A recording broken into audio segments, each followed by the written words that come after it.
There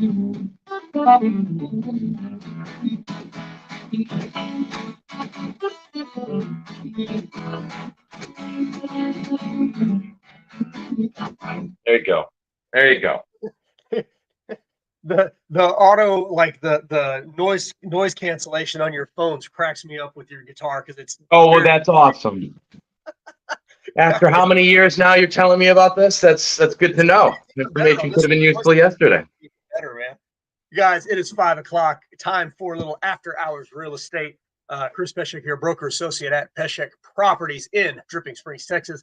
And my buddy there in the dark because he broke a cell phone is Stephen Babcock, mortgage loan originator extraordinaire at Motto Mortgage in Austin as well.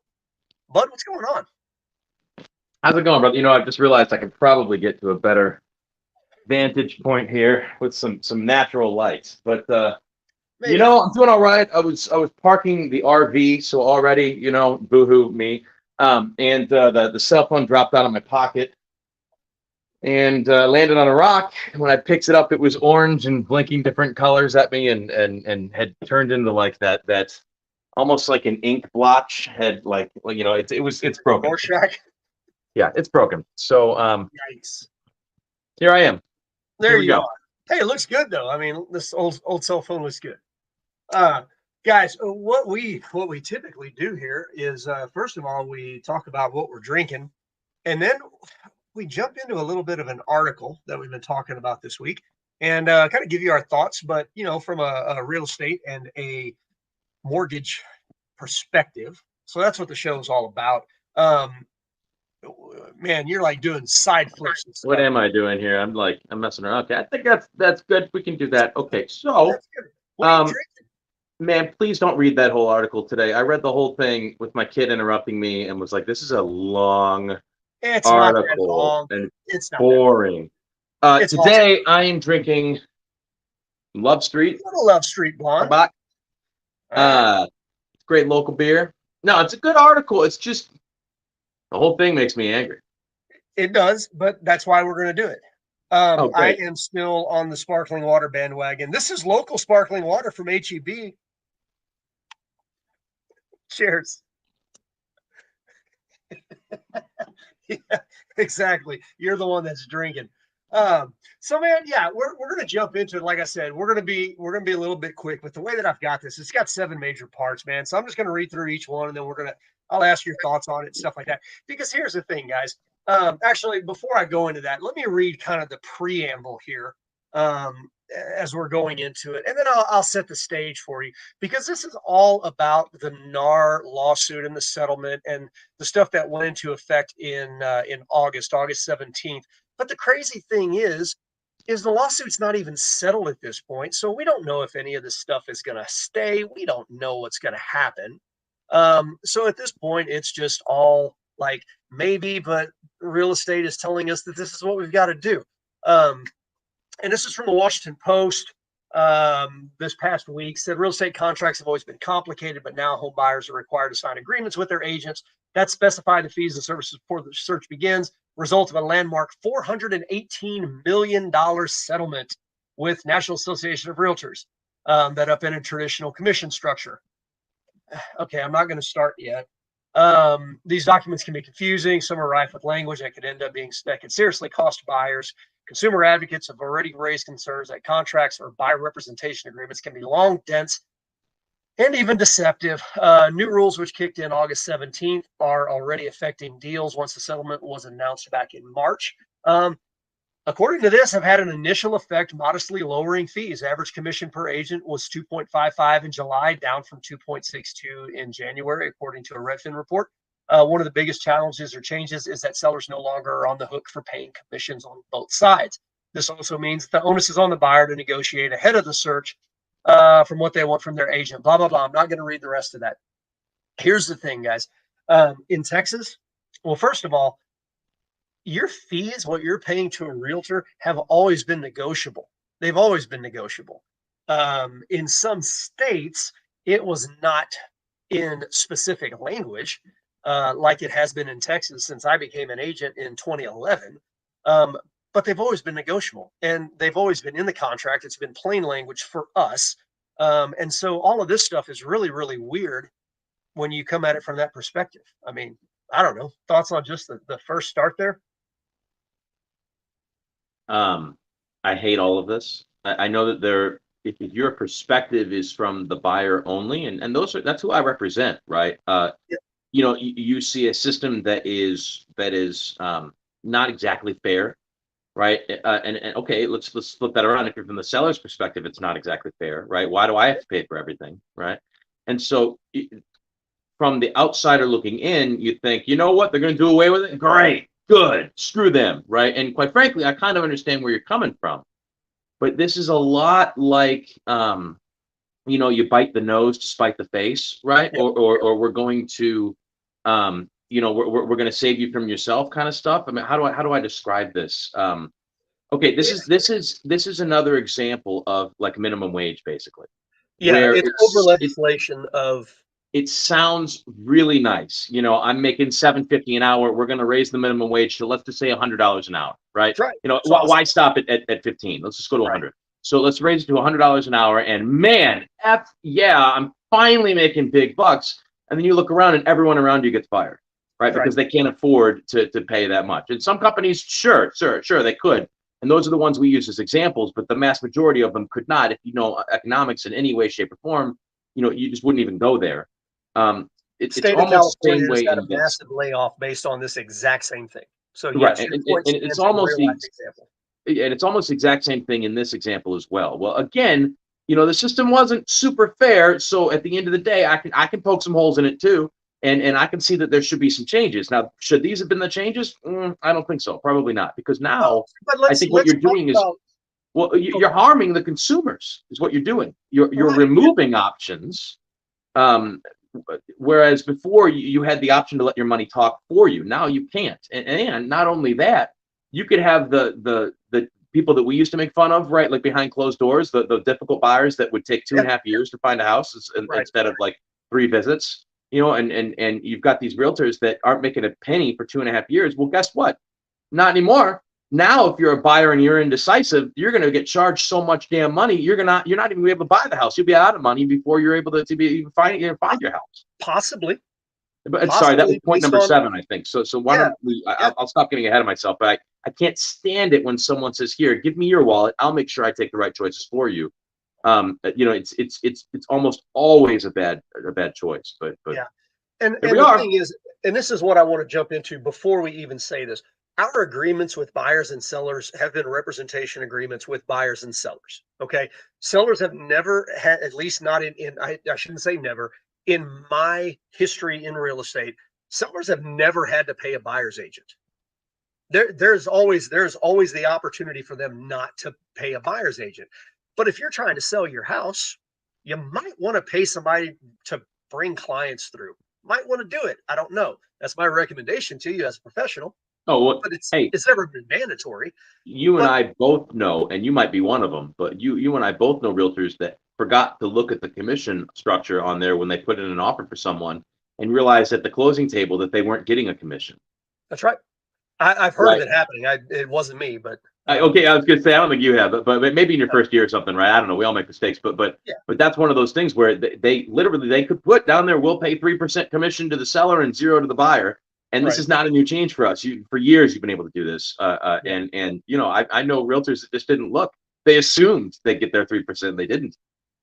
Sorry, keep going, keep going. I didn't mean to interrupt you, but No, you're good. But the whole point behind this is that the representation agreements of a party and the buyer representation agreement has again, since I've been in real estate, has always said in there, if the seller is not going to pay the fee, then buyer, it is on you as the buyer.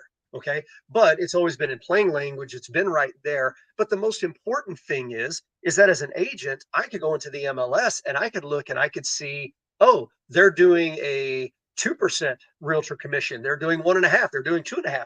There's some that were offering 4% or 5%, and builders still do this to this day.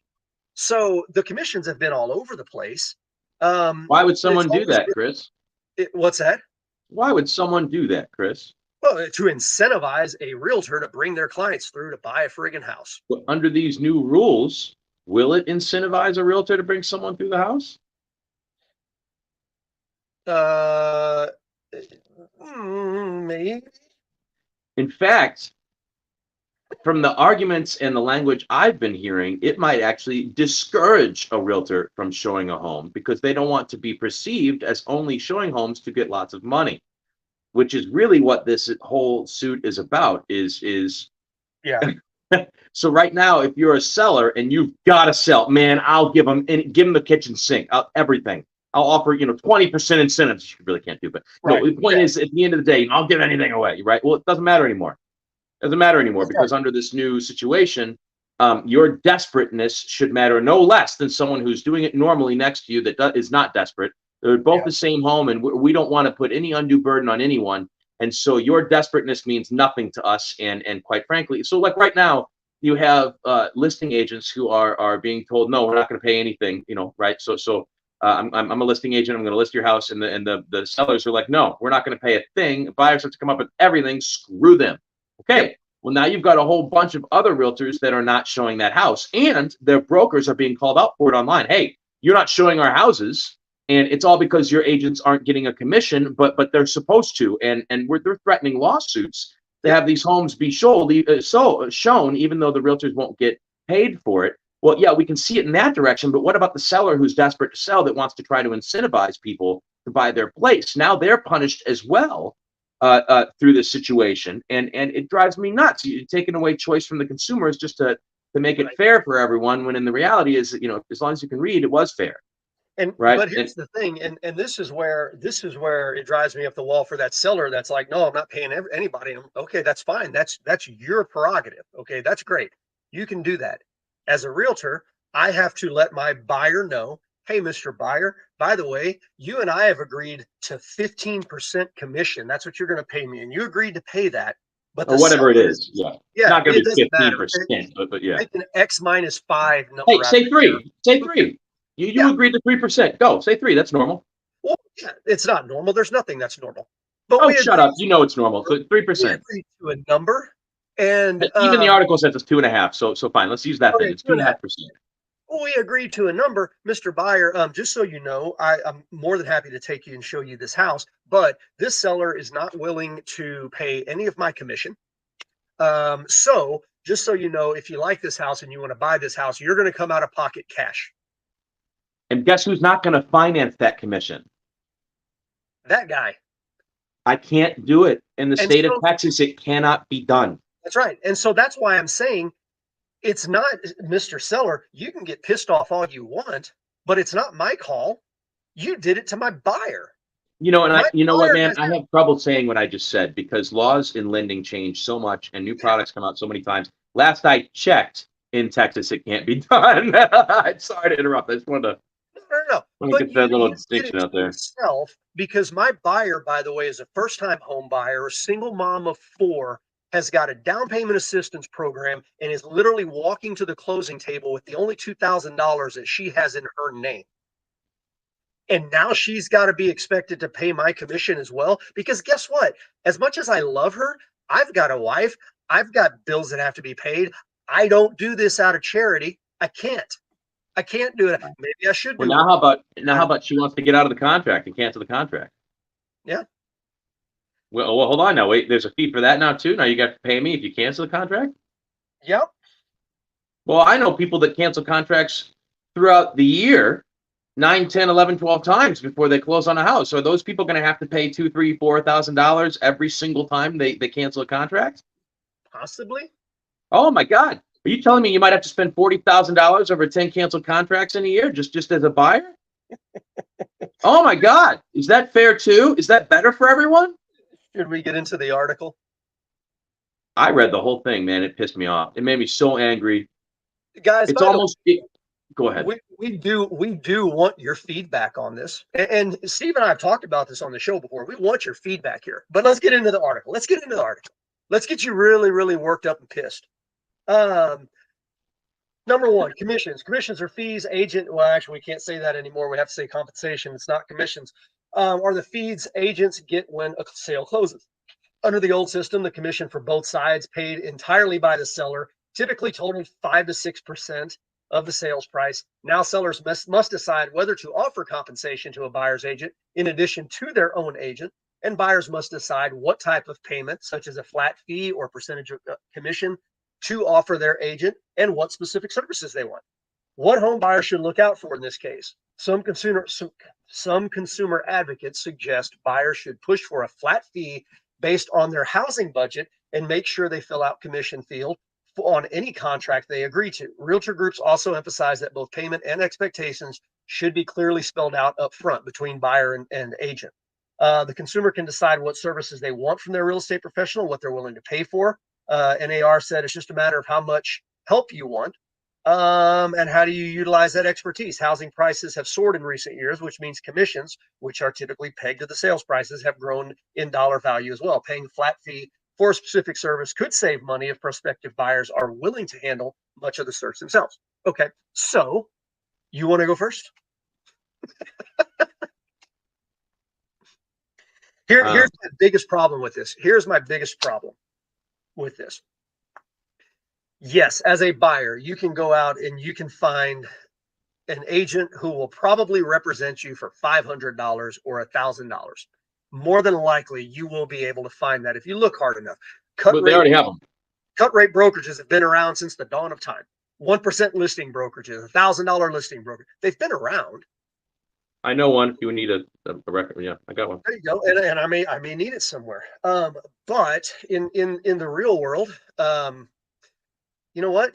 As long as I've been around, and it doesn't matter if it's real estate or if it is general surgery or dentistry or car insurance or home insurance or your builder, guess what you get? You get what you paid for. You get what you pay for. And if you want a realtor that is freaking really, really good, you're going to pay more money for that realtor. So now let's go back to that first time home buyer and let's talk about what they can't afford anymore. Well, essentially what you've done is you've taken a market that was already difficult to afford and you've made it almost completely unaffordable for the average home buyer. Worse. So what's up, Dave? Now the only people that are ever going to be able to buy a home are the ones that are selling their home. That's right. And it's just unless they're offering compensation, you know. And look, I'll say this from that standpoint, the vast majority of deals that I have been a part of since August 17th, hasn't been a ton of them, but they have all had, I will say, a fairly traditional feel to them, just in terms of compensation and everything else. The numbers fluctuate, but they've always fluctuated. So the deals that I've been a part of since this started have had a traditional feel. Now, the only thing that's really changed in Texas is that people now are aware of it. But I mean, beforehand, they could. I mean, I suppose I probably shouldn't say exactly that because there's been a few other changes. But for the most part, we're already doing this. Yeah, and it's been in the contracts. It's been in the contracts since probably 2015, maybe before that. Like, this is nothing new in Texas. Right. Now, I will say this though, and actually, yeah, I'll go ahead and drop it in here while we're talking about this. What it has done for me, I was one of those agents that I never made all of my buyers sign a buyer's rep agreement because, you know what? I'm that country boy and I'll shake your hand and look you in the eye. And if you screw me over, karma's a mother. Right. Now, I don't have the opportunity to do that anymore. The federal government has told me you have to get an agreement with people up front signed before you do anything with them.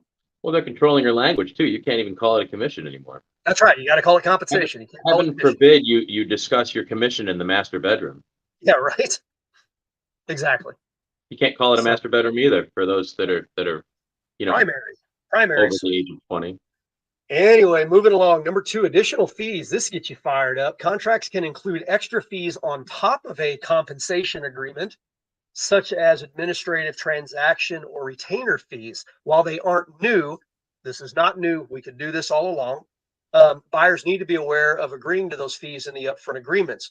What home buyers should look out for: administrative or transaction fees, some totaling as much as $600, can slip past buyers, especially if you don't read your contracts. These fees are usually not justified, usually not justified, because such services should be covered in commissions according to the Consumer Federation of America. Who the hell are you? However, retainer fees might be increasingly necessary in case buyer agents have to assist clients for a long time before being compensated at the close of a sale. Okay, why it matters. Commissions are the primary way brokers are paid, and those costs can quickly set back cash constrained buyers. Additional fees could also add to that strain. It matters because if you need to pay these extra fees and you're in a market where it's hard to find a house, go back to 2020 and talk about a buyer who's having to pay extra fees in a market where they don't have $100,000 cash to bring to a hot market. Actually, that wouldn't be an issue for them. Did I ever tell you the story about the PL lender? No. There was a lender here in Texas, I believe. I learned about him at one of my continuing education classes, but that was being audited and made it through the whole audit, got to the very end, and everything was fine. Okay. And it's very normal for lenders to be audited, to make sure they're doing everything right. And he got to the end, and the auditor had said, look, everything's great. It's just there's one thing on here. I see that out of all your, your past clients over this period of time, all of them but two got this PIA fee. What is that fee? It's PIA. And he says, he goes, oh, that's my pain in the ass fee. And if someone was a pain in the ass to me, I would charge them that extra $200 on every closing.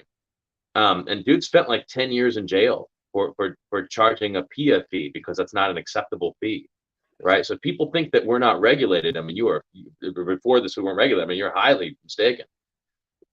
But now we're being told, or not. Say again. I said it's not funny, but it's funny. No, it's hysterical, right? But I mean, God, and the fact that he apparently after that they went back and checked, and he'd been getting away with it for more than a decade, charging people a PIA fee, right? Just don't piss that guy off, right? Pay for it. And it's just it's hysterical, but it's totally wrong. He went to jail, can't do that, right? It's fine, but I mean, it is kind of funny. A pain in the ass fee. That is just funny in general, right?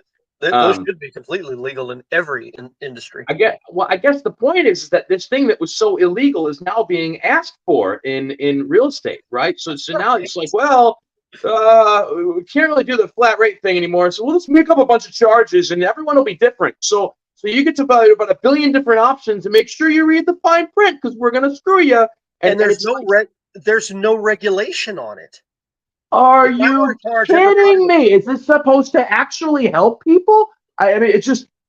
If I want to charge somebody $500 gas fee for driving around and looking at houses, I can do that.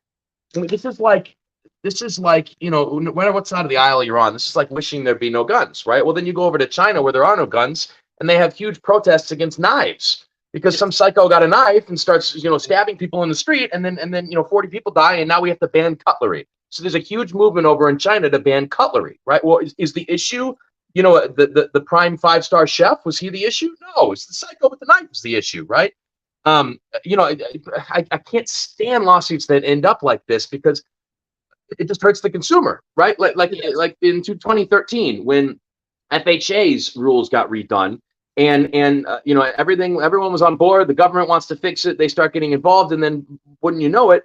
Now, as a consumer, you have to pay for the bank's insurance against you. If you don't pay your mortgage or you lose your job, the bank's covered. Don't worry, you've been paying their insurance policy. And the government is forcing you to pay it, and you have to pay it for all 30 years in almost all cases for FHA, unless you put on a bunch of money. And if you're doing that anyways, you're not going to FHA, and that's a whole another story. Come talk to me later about it. But the bottom line is that, in general, the laws have punished people, not helped people. And I feel like that's exactly what's happening here all over again, and it just drives me nuts. Where in theory it's nice, in reality it's a hindrance. And here's the whole thing. Before we go on to number 3, here's the whole thing. There were something like 8 states who didn't have contracts that contained all of this specific language. Like I said, in Texas, we've been doing this since I got into real estate. There were like 8 states. Missouri was the first one. And what happened is you had somebody with a lawyer friend that got pissed off at an agent that probably did something a little bit shady they shouldn't have done. And all of this was the result of that. Like you had one agent, and then some other lawyer found out about it and started talking to their friends, and one of their friends goes, oh, well, I had an agent that kind of did something like that to me. Well, we're going to sue him. And then we're going to sue NAR. And now there's copycat lawsuits against the Texas Association of Realtors. just about every state now has copycat lawsuits against their association of realtors, right? So that's how it started, and this is where we end up, where we no longer have a consumer protection bureau. We're not allowed to protect the consumer anymore because of this. So yeah, the whole point was for you to be somewhere between a lawyer and someone who's not a lawyer, right? So you certainly are not a lawyer, but you were supposed to offer legal protections to people through your licensing as being a special agent with the state. And by the way, for those of you that don't know, Chris Pesek up here is a realtor, and as a realtor, his designation with the state of Texas is special agent. So his real designation is special agent Chris Pesek. No joke. I'm gonna start using that. Isn't that funny though? That really is. It really is. Yeah, you're right. I mean, and so, you know, as such, if you went into a situation where it got a little hairy legally, well, then Chris would then represent you. Again, not as a lawyer, as an advisor potentially. Yeah, correct. But he would have a lot of legal backing behind him because you used his services to begin with. Yep. And today, the question is what part of that is going to survive. So if I'm only hiring you for a 1% of your, let's just say a $200 flat fee, does that include all that legal protection that you would get if I were going to pay you 3%, right, of whatever the home is we purchase? So this article was talking about how you would special custom tailor your services to people. What does that mean? What does custom tailor your service? I thought you sold homes. Do you not sell houses? So what are you saying? You telling me you're going to get better or worse marketing as a result of that? Is that really what we're talking about? I know people who do that. Okay, all right, cool. And you know what? We live in a world now where most people are online, and you know when I was a little baby, not in this industry, but when I was in the '80s growing up, the realtors out there had a big book of listings in it, and you had to have access to that book. And things were just very slow compared to today. So yeah, hey man, industries change. I'll be the first to admit that clearly, things should change along with, the world. But again, it's almost as if we're taking a club to a baby seal instead of, an IV and a nice bandage or something. You know what I mean? Where it's like we're just trying to destroy the problem instead of trying coax it into something that looks nice. And Ann's got a point here. We've got promulgated forms. Attorneys have written these forms. That's what Ann and I use as realtors, and they're designed to protect consumer. And that's right. But the problem is you can have all the forms in the world, but it's all the other stuff that's been introduced into this now that is going to end up screwing over the consumer. Like I was saying a while ago, now all of a sudden, if you've, again, you've got the $1,000 realtor, right? I'll do everything for $1,000. Well, chances are that's not going to be your best representation as a consumer. Hey, and but it might be you can afford. If right, and it might be, but this article has a whole section specifically devoted to teaching you how to catch scams and how to catch bogus fees that realtors may now start including as a result of this lawsuit. All right, let's move ahead. Yeah, please. You got me. All right. It's long been common for real estate deals to include payments directly from the seller to the buyer at closing to help cover costs like appraisal fees, tax, title search, renovations, even agent fees. In other cases, payments go directly from the seller to the buyer's agent as a sort of a finder's fee. I guess you can look at it like that. What home buyers should look for: a range of terms including concessions, additional compensation, bonuses, incentives, rebates, valuable consideration appear in draft contracts to describe the payments. Some contracts, like one circulated in North Carolina in July, allow for these payments. You just skipped over that really fast, but can you just read that again? Because it's warning people, hey, you need to look out for these things because if you see them, you're being screwed. Concessions, additional compensation, bonuses, incentives, rebates, valuable consideration. Okay. They appeared in draft contracts. Hey, wait. Go back one more time. I'm sorry. One more time. We're going to go buy a house from a brand new build builder. Just read some of those terms. Concessions. Okay, that's on there. Go ahead. Additional compensation. Okay, that's definitely on there. Go ahead. Yep. Bonuses. Oh my God, bonuses. That's on all their marketing. Go ahead. Yep. Incentives. Okay, that's on there too. Keep going. Rebates. Oh God, they do that all the time. Okay, keep going. What's the next one? Oh yeah, valuable consideration, like that extra washer, dryer, refrigerator. You have literally just written down the marketing plan of every new home builder. Yep. Right? And this article is telling you to look out for every one of those terms as possible. What did they call it? I can't read that. It's too small on my screen. They're just saying that those are potential additional cash payments that could come up in the contract. Those are all considered cash payments, by the way. Right. So we've got all these great contracts, except that now everyone's going to do it differently. Now, this is what they're Not pointing to pick out. on Ann, but it makes me sick, and it sickens me. Go ahead. When concessions go to the buyer, they offset the cost of buying a home, effectively lowering its price. Seller payments given to agents without the buyer's knowledge, however, have been criticized by some consumer advocates as a form of bribery that could compromise an agent's ability to objectively represent the buyer. Really? Right. So you got these new home builders, not to pick on them, but you guys are the easiest, man, Oh, that yeah. offer 6-7% compensation to realtors if they just bring them a buyer, whereas the traditional was 6%, 3 to each side, so 3 to the buyer's agent, 3 to the listing agent. That's traditional, whether Chris wants to say so or not. That's traditional, right? That's and a at least it has mortgage lender been. saying that. Yeah, it's me saying it. I promise. Okay, and it's what I've seen too. And so, anyways, keep going. No, you're good. Under the new laws, it'll be harder for brokers to try to collect this type of incentive since their buyer agreement states they can't make more than what they told their buyer they charge. Oh, blah, blah, blah. This lady at Which means they have to cover all their bases. So let me just really quickly. So lenders have the same issue. Yep.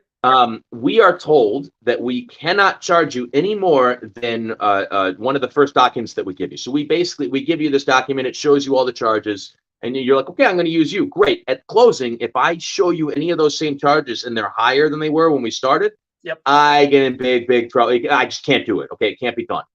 Okay, but what happens if literally, like, I don't know, a meteor hits the house and now we have to pay for that to be fixed, right? I mean, that's a crazy example, but the point is new charges pop up during the transaction, okay, that you don't know are going to happen.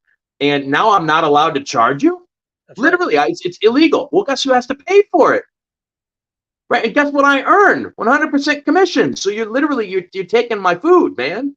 Yep. For something that's happening in between that's not my fault. So what do the lenders do?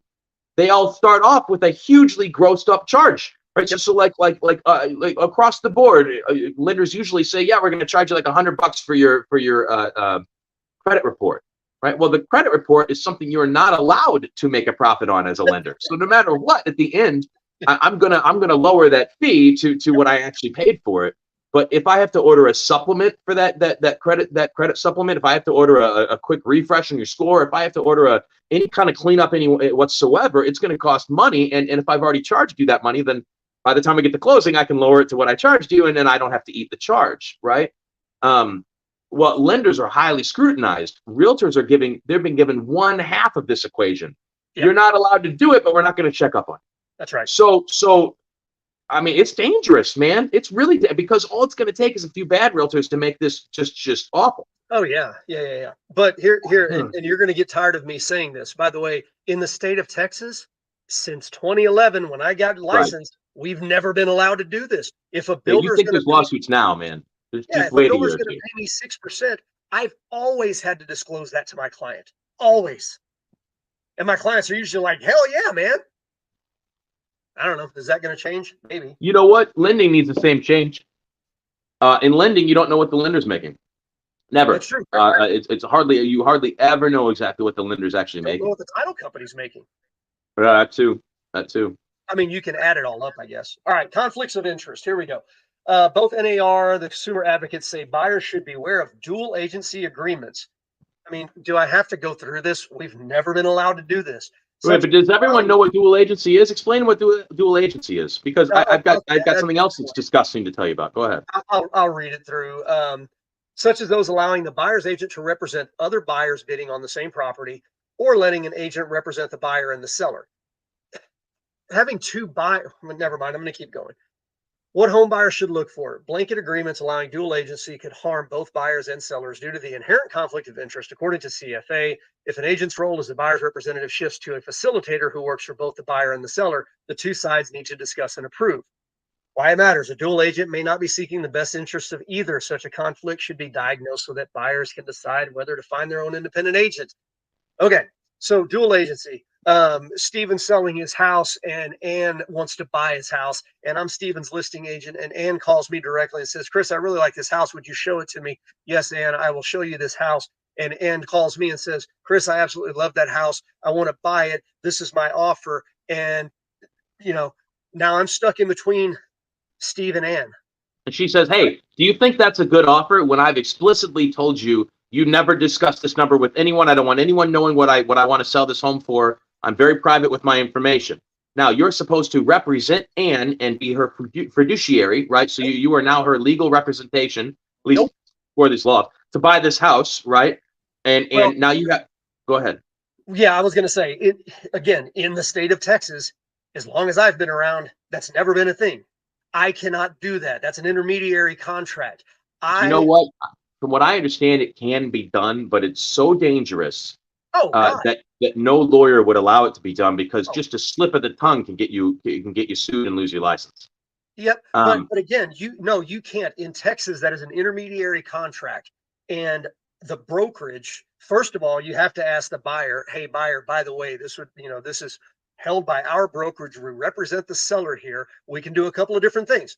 I can either ask my broker to assign another one of our agents to you to act as your fiduciary, or you can go out and find another agent to be your fiduciary. Or if you don't want representation, that's fine. But just understand that I represent Steven. You have to sign this paper saying that I am not telling you anything.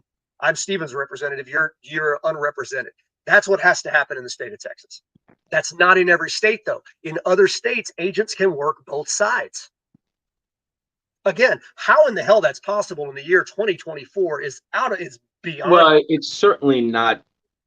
The perception is certainly not a moral one. Right. And so, there's something else that's going on right now, and I'm sure you've received phone calls from lenders on. And we don't need to drop any names, but there's a large amount of lenders out there that are trying to convince realtors to get their lending license. And then once they do get the lending license, the realtors they are appointed team leader at that lender's office. And then every time the realtor brings a buyer to that lender, and that buyer then uses the lender, well, then at closing, that realtor gets paid a lender commission because they now have their lender license. They were the team lead, even though they did nothing on the loan. They've never worked at the company before. They're still just a realtor, and the lender did all the work. And they're being paid a lender commission for this to get more money. And what those of you out there in the not in the industry may not know is there's something called RESPA, the Real Estate Settlement and Procedures Act, and they're serious, and it's a serious law. And RESPA basically states that you may not give someone, what is it? You may not exchange or settlement business. So you may not. Oh gosh, of course I say it. I'm missing the verb, right? The verbiage, but it's you cannot exchange something in exchange for settlement business. In other words, if every time you sent me a buyer, Chris, and we closed, and I gave you a $200 gift card, that would be a violation of RESPA, because I am literally paying you for your business every time, right? Even if it's just a thank you, I still can't do it now. It's totally illegal. Now, with that, the spirit of that law being out there, do we think that these lenders will get into trouble down the road for paying commissions to agents who send them buyers? Yep. And Ann just answered that one. Yep. You can't charge somebody for work you didn't do. Right. Well, that's real estate. I have been propositioned to try and join those companies, right? Hey, come work for us. Look at this great program we have. And it was one of the scariest things I'd ever heard. And it's like, hold on a second now. You don't think you're going to get in trouble for that? I mean, technically, if the realtor has a license, sure, it's a legal loophole. But already I was told in my very first year as a lender that if you have a realtor's license, you're not doing realty and lending at the same time. We're not going to allow it. Too many conflicts of interest just can't be done. Yeah. Technically it could be, but we're not going to do it, right? And that was 2 or 3 companies that had that policy, and then it was like, I'm not even paying attention. Nobody does that. And now it's a standard practice to get a realtor licensed and have them have no part of the transaction. And Ann was correct just now. There are rules that state you have to be part of the legitimate part of the transaction to be paid for it. And I do believe that will come crashing down. If you are a lender doing that, I would recommend running as fast as I could. Yeah, big time. Not worth the squeeze, man. This one should be fairly quick. termination, there's cases when buyers may want to back out of their contract with the agent while they're still searching. For example, they could find a different agent offering better terms. What home buyers should look out for? The fine print can sometimes make it hard to back out. A template contract distributed in July by North Carolina, for example, specifies that a buyer who withdraws from a contract without mutual consent from both sides would be considered to be in breach and may still be liable for the agent's fee on subsequent sale during the specified time period. Imagine that. Pfizer legal claims can be brought against the buyer for violating the termination clause of the contract, even if the buyer has legal grounds for quitting an agent. Attorney fees can't be substantial. And that's the thing, right? Okay, well, now we do have to we do have to protect agents here, right? And we can't have agents going trying to submarine other agents that have a working relationship with a buyer. So yeah, I mean, you should end up paying for termination if it's something like this, in my opinion. I don't know. What do you think? Like I said, it wasn't fair before. You could do 2.5 years worth of work and not get paid. Yep. And now you're going to. So, That's hey, right. there's a flip side to everything. But if I'm a buyer trying to buy a house, and I've decided this isn't the right house in the middle of the transaction, I may just end up buying the house anyways. That's right. Deal with my mistakes, Being and not. financial duty or best financial. Hey man, What's the word I'm looking for? the pessimists out there would say, well, you're not supposed to make the mistakes in the first place. You should have worried about what you should. Okay, fine, it's cool. But this isn't like Subway, right? Where you screw up on the type of bread you're getting. Look at Parmesan oregano. Oh, it was kind of gross. I didn't like that. Well, you can try again tomorrow at Subway. But when you're buying a house, hey man, if the market isn't appreciating madly like it has been recently, and maybe even starts depreciating, hey, you may be stuck in that house for a while. So let's make sure this is a good decision, right? And so, anything that limits the decision for the consumer just drives me up the wall. Yep. And here we go. Defaulting fees. Terminating an agreement with an agent during the search is one thing, but the stakes become much higher once an offer is accepted and both sides sign the contract. At that point, the buyer typically has to put down a deposit or earnest money, which it doesn't have to be, but in Texas, we typically see around 1%. So $5,000 for a $500,000 house. That acts as an incentive to stick with the deal unless certain contingencies aren't met, like mortgage approval, home inspection. That's not really a contingency in Texas. But anyway, if the buyer walks away from the deal unilaterally without a contingency, they have to forfeit this deposit. Again, that's nothing new. That hasn't changed. What home buyers should look for: sometimes a buyer might decide to quit the deal for reasons other than those spelled out in the contingency clauses, say a sudden financial emergency. In those instances, they would have to hand over not just the earnest money, but possibly also money to cover agents' fees. Isn't that cool? Yeah. So now agents are going to have to be more interested in getting paid on a per transaction basis than a long-term relationship basis. Right. Because even if I have this new first-time home buyer that I'm sorry. Because again, agents don't work for themselves. They work for their brokers. And if the broker sets this policy, it doesn't matter how nice you are. That's right. That's right. In our state of Texas contracts, if the buyer is in default and they are under contract, then by state law, yes, you owe the brokerage that compensation. Sorry, you're having a financial emergency. Pay me. Yeah. Now, we can back that out a little bit. If it's a financial emergency, most of the time they're not going to qualify for financing or whatever, so they're going to get their earnest money back. No, we were talking about a financial emergency in the middle of the transaction. Frank lost his job. Karen got fired. If you're still within your financing contingency, you're going to get out of that. That's what I'm saying. If you're not, it gets a little hairy. You better have people the day of closing that get fired. That's a real thing. That's happened. Well, I had somebody die the day of the closing. Jeez. And now the wife has got to pay for the agent. Now we're going to charge the widow. F you, pay me. Yep. Policy. Can't change the policy.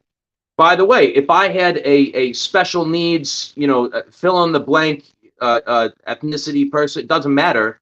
I cannot do a pro bono loan under any circumstance. Nope. Not allowed. Illegal. Because heaven forbid that person was the wrong color and now I'm perceived as being, a jerk in some way or a racist or whatever, right? So to do away with all of that, blanket across the road, lenders have to get paid the same on every transaction.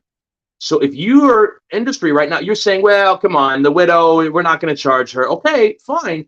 But if you don't charge her and you do charge the last person, now you have a big legal problem. Big legal problem. Because your heart isn't qualified in court. What's qualified is the law. We don't care about your heart. We care about the law. Did you break the law? Right? That's a Not that fact. I'm a lawyer, so I probably shouldn't say that. But at the end of the day, man, I hate this. I hate everything about it. Yep. Yes, I've And had it happen, she says. Yep. yeah. And yeah, she's right. That's discrimination at that point. If you do one for free and you don't do the next one for free, you Right. discriminate. Right. Even And if then you're last, just being a kind-hearted person, truly naively just doing it, the bottom of your heart, fine. You're a racist.